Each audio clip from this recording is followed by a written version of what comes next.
duk jikin da ba a jarauce shi a kwana 40 ba la'anannan jiki ne. A'a kwana 40 din nan wani ya bata maka rai ko matanka su bata maka rai ko gida ya bata maka rai ko kudin ka ya bace ko kai tuntume ka dai haka manzo Allah sallallahu alaihi wasallam yake.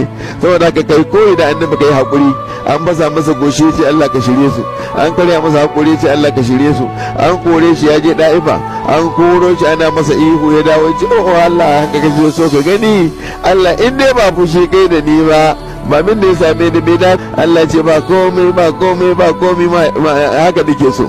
An ɗebo tumbi an zuba masa, an matse wuyansa, an kore shi, an taru za a yi shawara, ya fita ya je Madina bai zauna lafiya ba. To kai ne kawai Allah zai kyale ka zauna lafiya? Har malamai da wani magana na Sheikh Surumbai yana faɗin wani magana na Fatu Surumbiya yana cewa wai abin mamaki annabi Muhammadu a cikin addu'ansa yana cewa nas'aluka Allahumma al-afwa wal afiyata wal mu'afafiyata wal mu'afata na'imata. Sai gashi an bata masa goshi, an karya masa hakori, an kore shi ma ya je Madina. Sai na Bakar ya roƙi afuwa da afiya, sai gashi an bashi guba ya ci. Sai na Umar ya roƙi afuwa da afiya, sai gashi a saman sallah aka kashe shi.